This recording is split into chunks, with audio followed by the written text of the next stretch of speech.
Hello नमस्ते। तर आपण मागच्याच आधीच्या एपिसोडमध्ये किंवा आधीच्या भागात म्हणूया आपण की बलेरा वफर्सचं ताडोबा सफारी जंगलचा आपण व्हिडिओ पाहिला। खूप छान रिस्पॉन्स आला, तुम्हाला सगळ्यांना खूप आवडला। आता पुढचे 2 दिवस आम्ही गोठणगाव आणि नवेगाव याची जंगल सफारी केली। त्याचाही अनुभव खूप छान आहे। तो या आपल्या भागामध्ये मी शेअर करणार आहे। शेवटपर्यंत व्हिडिओ पाहत राहा।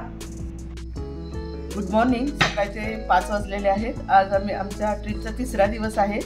आज आम्ही फिरायला चाललेलो आहे जंगल सफारीला आणि सकाळी मस्त गरम गरम चहा आणि बिस्किट आम्हाला मिळालेलं आहे। त्यामुळे आम्ही खूप एन्जॉय करतोय। आता बघूया, खूप एक्साइटिंग आहे। व्हिडिओ काढायला मिळाला तर मी नक्की काढीन, पण बघूया काय काय शूट करायला मिळतं त्याप्रमाणे मी नक्की तुम्हाला दाखवायचा प्रयत्न करीन।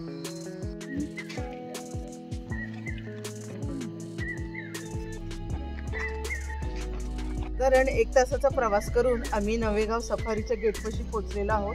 सकाळचे 6 वाजले। सकाळची 6ची सफारी आहे। हा सगळे जीप लागलेले आहेत। आता आम्ही बसणार आहोत जीपमध्ये आणि मस्त एन्जॉय करणार आहोत। बघू कुठले टायगर दिसत आहेत, पण आतमध्ये शूटिंग अलाउड नसल्यामुळे मी तुम्हाला फक्त फोटोज शेअर करीन।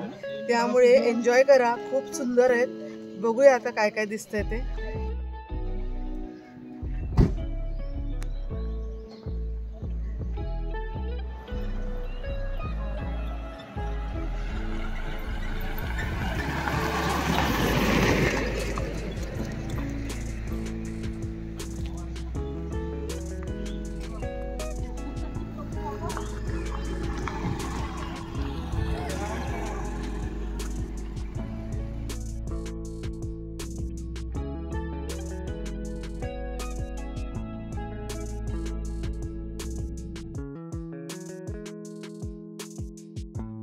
त्या जंगलामध्ये बरेच वर्ष राज्य केलेलं आहे आणि त्यामुळे इतर जे टायगर होते त्यांनी पळून लावलेलं आहे।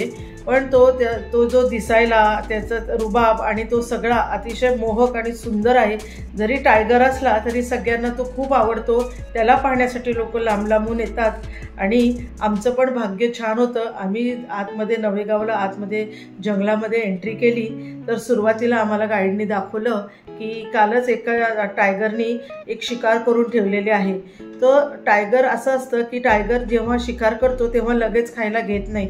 तो 1 दिवस त्याला तसंच ठेवतो आणि दुसऱ्या दिवशी ती शिकार खायला घेतो। त्यामुळे त्याने आम्हाला लांबूनच एक हरिण मारलेलं दाखवलं आणि आम्ही हळूहळू पुढे गेलो। पुढे गेल्यानंतर एक दबा धरून बसलेला टायगर आम्हाला दिसला। बराच वेळ तो दबाब धरून बसला होता। झाडाच्या आतून मागून आम्हाला दिसत होता आणि तिकडून एक माकडाची टोळी आली। माकडाच्या टोळीला अजिबात माहीत नव्हतं की इथे टायगर बसलेला आहे। ते त्यांच्या धुंदीमध्ये मस्त पुढे येत होते, पण अचानक एका माकडाची नजर त्या टायगरवर गेली आणि त्यांनी त्याच्या भाषेमध्ये सगळ्यांना सावध केलं। सावध केल्यानंतर सगळ्या माकडांनी धूम ठोकली, परंतु दबा धरून बसलेला हा जो टायगर आहे त्यांनी एकदम जोरात पळत जाऊन एका माकडावर त्याला पकडायचा प्रयत्न केला, पण तो लकी होता, तो निसटला त्याच्या हातून आणि तो त्याला म्हणजे टायगरला मिळाला नाही। पण हे सगळं जे दृश्य आहे हे आम्हाला पाहायला मिळालं आणि आम्ही पाहतच राहिलो, कारण आपल्याला ह्याचा अनुभव कधीच आलेला नसतो। मी प्रत्यक्षात हे पाहत होते। हे पाहून मला अक्षरशः खूप छान वाटलं आणि माकडासाठी पण बरं वाटलं की बिचारा तो वाचला आणि तो पुढे गेला। त्याच्यानंतर आम्ही पुढे गेलो आणि अचानक एका पॉन्डमधनं छोटा मटका बाहेर पडत होता। छोट्या मटक्याला तर बघून आम्हाला सगळ्या सफारी तिथे थांबल्या होत्या आणि तो डुलत असा पॉन्डमधनं बाहेर पडला। साधारण आम्हाला अक्षरशः 1 ते 2 मिनिटाचंच त्याचं आत्ता आम्हाला दर्शन झालं आणि तो आतमध्ये जंगलामध्ये निघून गेला। तो निघून गेल्यानंतर सगळ्या सफाऱ्या तिथून निघाल्या दुसरीकडे जायला, कारण छोटा मटका पाहिल्यानंतर लोकांना अजून दुसरीकडे काय काय दिसतंय हे पाहायला जायचं होतं। तर आम्ही पुढे गेलो। सगळ्या सफाऱ्या थांबल्या होत्या, तर तिथे काय दिसतं हे पाहण्यासाठी आमचीही गाडी थांबली। बघतो तर काय की बबली नावाची जी टायगरेस होती ती मस्तपैकी तोंडामधनं हरिण घेऊन येऊन ठेवत होती आणि मस्त तिचे लचके तोडत होती। अक्षरशः आम्ही इतक्या जवळून अंतरावरून तिला पाहत होतो। त्या हरणाचे हाडं तुटण्याचा आवाजसुद्धा माझ्यापर्यंत येत होता आणि ती चावून खातानाचा सुद्धा आवाज माझ्यापर्यंत येत होता। इतकं जवळून आम्ही तिला पाहत होतो आणि तिच्याबरोबर तिचे 3 कब्ज होते, ते सुद्धा जवळ बसले होते आणि ती स्वतः सुरुवात व्यवस्थित खाऊन घेत होती आणि थोड्या थोड्या वेळाने आपल्या पिल्लांना ते तुकडे टाकत होती। हे दृश्य पाहण्यासाठी पण अतिशय म्हणजे इतकं भारी वाटलं आणि काय म्हणतात त्याला की अंगावर काटा आला, कारण हे असं मांस म्हणजे प्राण्यांनी मांस खात बसणं, त्याची केलेली शिकार खात बसणं प्रत्यक्षात हा तर अगदी अद्भुत अनुभव होता। आणि त्याला बरंच जवळजवळ आम्हाला अर्धा ते पाऊण तास हे सगळं दृश्य पाहायला मिळालं आणि त्याच्यानंतर आम्ही पुढे जंगल सफारीसाठी पुढे गेलो।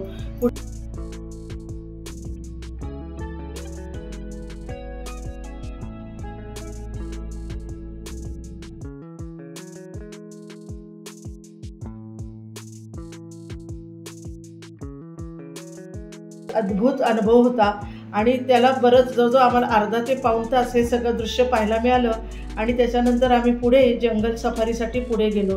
पुढे गेल्यानंतर सुद्धा अनेक मला पक्षी प्राणी आम्हाला दिसलेच आणि पूर्ण आम्ही जंगल कव्हर केलं। हरणांचे कळप दिसले।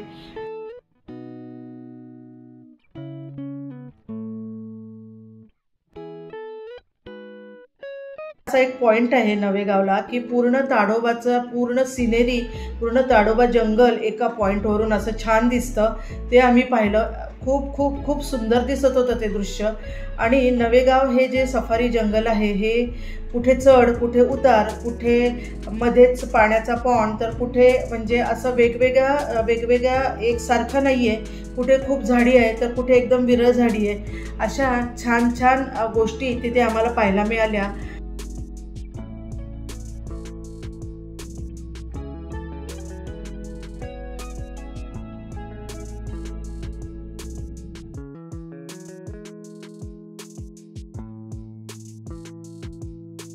जंगल सफारी करत असताना तुम्हाला एक ब्रेक पॉइंट मिळतो। आम्हाला ब्रेक पॉइंटमध्ये तुम्हाला जर काही खायचं असेल तर तुम्ही खाऊ शकता। तर त्या ब्रेक पॉइंटमध्ये आम्हाला आमच्या तरुवन हॉटेलवाल्यांनी सुंदर असा ब्रेकफास्ट दिला होता। एकदा पोहे दिले होते, एकदा उपमा दिला होता, ब्रेड टोस्ट, सँडविचेस आणि गरम गरम चहा हे आपल्याला पॅक करून देतात आणि आपल्याला पॅक करून त्याच्याबरोबर थंड असा मोठा थर्मास असतो, त्याच्यामध्ये गार पाण्याच्या बाटल्या असतात की आपल्याला तहान लागली तर आपल्याला त्याची मदत होते। तर तिथे त्या चेक पॉईंटला थांबायचं की तुम्हाला वॉशरूममध्ये जायचं असेल किंवा तुम्हाला ब्रेकफास्ट करायचा असेल तर तिथे छान तुमची सोय करून ठेवलेली आहे। मस्त असं झोपडी वजा असं तिथे बांधलेलं आहे। तिथे बांबूच्या ह्यांनी बसायला जागा केलेली आहे, त्या बांबूच्या अशा सोफ्यासारखं बनवलेलं आहे, त्याच्यावर आपण बसायचं आणि आपल्याला जो ब्रेकफास्ट करायचा आहे तो करायचा। आणि आम्ही तसंच केलं, छान ब्रेकफास्ट केला, गरमागरम चहा पिला। खूप खूप अनुभव एकदम अवर्णनीय होता। आणि त्याच्यानंतर आम्हाला हळूच पुढे आम्हाला कळालं की तिथे पुढे अस्वलं आहेत, तर आम्हाला राहवलंच नाही, आमच्या ड्रायव्हरनी पटकन गाडी काढली आणि आम्ही अस्वल बघायला निघालो। तरी जी गाडी धूम ठोकली, कारण अस्वल जरा लांब होतं आमच्यापासून, की त्याची खूप इच्छा होती की आम्हाला ते दिसले पाहिजेत, कारण अस्वल एका जागी जास्त वेळ थांबत नाहीत, ते पुढे पुढे जातात, म्हणून आम्हाला दिसावं यासाठी ते आम्ही पुढे जात गेलो। आणि आम्हाला ते दिसले, थोड्या वेळच दिसले, फार दिसले नाहीत, पण आम्हाला त्यांना पाहता आलं की ते कसे दिसतात, काय दिसतात। एकदम असे छोटासा असा काय म्हणूया त्याला की खूप मोठा प्राणी नाही आहे, असा छोटाच प्राणी आहे, पण एकदम वेगळा, छान असा वेगळा। आपण कारण आपल्याला एरवी तर कधीच आपण अस्वल पाहत नाही, जंगलातच असतात, त्यामुळे हा जो अनुभव आहे हा सुद्धा खूप मला आनंद देऊन गेला। आणि खूप त्याच दिवशी दुपारी आमची कोलारा बफरला जायची टूर होती, तर आम्ही लगेच पटकन 2:30 वाजताच्या कोलारा बफरसाठी गेलो। भरपूर ऊन होतं, जवळजवळ 42 डिग्री टेम्परेचर होतं, पूर्ण पॅक केलं होतं, भरपूर पोट भरून जेवलं होतं, पाणी बरोबर घेतलं होतं, एनर्जी ड्रिंक्स बरोबर ठेवले होते, बाधू नये याची पूर्ण काळजी घेतली होती। आणि आम्ही आतमध्ये गेलो, सगळ्यांच्या सफाऱ्या सोडल्या 2:30 वाजता आणि आतमध्ये जंगलात गेलो। हेही जंगल खूप छान होतं। तिथे जुनाबाई नावाची टायगरेस आहे, अतिशय जरा थोडीशी वयाने जास्त आहे, पण तिला पाहण्यासाठी खूप खूप लोक येतात, कारण ती खूप सगळ्यांची लाडकी आणि आवडती टायगरेस आहे। आणि आम्ही ती जुनाबाई एका पॉन्डपाशी पाणी प्यायला येणार आहे असं कळालं आणि खूप जाऊन थांबलो। तसंच अनुभवला, सुरुवातीला काही गेल्या, काही दिसेना, ती काही केला येईना, सगळे लोक कंटाळून गेले होते की आता ती काही येत नाही, जाऊ दे, आता आपण दुसरीकडे जाऊया। पण काही काही जीपवाले किंवा काही काही सफारीवाले म्हणाले नाही आम्ही इथेच थांबणार आहे, ती आल्याशिवाय काही आम्ही जाणार नाही. पण आम्हाला ऊन पण खूप लागत होतं, तर आम्ही ठरवलं चला आता ही काही येत नाही, आपण एक चक्कर मारून येऊया. आणि चक्कर मारून जायला सुरुवात केली. तेवढ्यातच आमच्या गाईडला जरा वाटलं की आपण परत एकदा चान्स घेऊया. साधारण 4 वाजता ती पाणी प्यायला येते. परत एकदा आम्ही त्या पॉन्डपाशी आलो आणि आमचं नशीब फळफळलं. आम्ही तिथे जाऊन पोचतो तोच ती तिकडून चालत येताना दिसली. अतिशय लांब सडक अशी तिची बॉडी आहे, मस्त एलिगंट आणि अशी रुबाबदार अशी ती चालत येत होती. जराशी थकलेली होती कारण तिने नुकतेच तिच्या 3 कब्सना जन्म दिला होता आणि त्यामुळे आणि उन्हाळा असल्यामुळे तिचा चेहरा असा मला तरी तो असं सुकलेला वाटला. आणि ती आली आणि ती आल्यानंतर आमच्या 30 ते 35 फुटाच्या अंतरावरच तिने पाणी प्यायला सुरुवात केली. भरपूर तिने मनसोक्त पाणी प्यायलं. कोणाकडेही ती बघितलं नाही आणि परत तिच्या वाटेने जायला निघाली. आम्ही पण तिचा पाठलाग करायचा प्रयत्न केला, पण ती अशा ठिकाणी गेली, तिने तिचा रस्ता असा काही निवडला की ती आम्हाला परत दिसलीच नाही. पण जी पाणी पितानाचं जे दृश्य होतं आणि तिला आम्ही जे जवळून पाहिलं होतं, हा अनुभव अवर्णनीय आहे. कारण बरेचदा काय होतं की आपण सफारीला जातो आणि निराशा हाती येते. खूप लोकांना टायगर दिसत नाही, पण आम्ही खूप लकी ठरलो. आम्हाला 3-4 सफारीला वेगवेगळ्या अतिशय छान छान अनुभव आला आणि तो आमच्या गाठीशी कायमस्वरूपी राहणार आहे. आणि आम्ही असंच सगळ्या अनुभव गाठीशी घेऊन परत आम्ही आता नागपूरला परत आलो. हॉटेल सोडलं, नागपूरला परत आलो. नागपूरवरून परत आमच्या गावी आलो. अजूनही माझ्या त्या आठवणी जात नाही आहेत, म्हणून मला असं वाटलं की हा आलेला अनुभव मी तुमच्याबरोबर शेअर करावा. मी परत एकदा सांगते, आम्हाला आतमध्ये व्हिडिओ काढायला अलाउड नव्हतं, त्यामुळे मी व्हिडिओ काढू शकले नाहीत. पण आमच्याबरोबर जो फोटोग्राफर होता कुशल नावाचा, त्यांनी सुंदर फोटो काढलेले आहेत.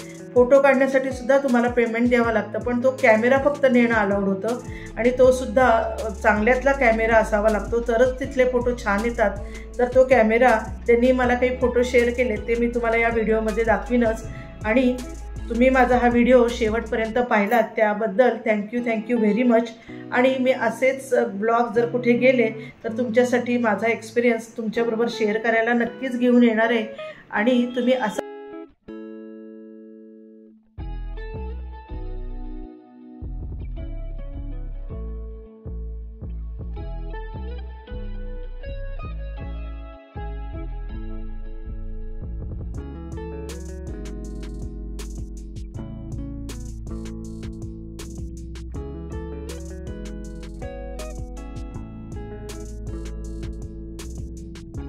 परत आम्ही हॉटेलमध्ये परत आलो आणि हा व्हिडिओ मी आता इथेच थांबवते. तुम्ही हा व्हिडिओ माझा शेवटपर्यंत बघितल्याबद्दल तुमचे मनापासून खूप खूप धन्यवाद. राधा रसोईघर हे चॅनल नक्की शेअर करा, सबस्क्राईब करा. थँक्यू.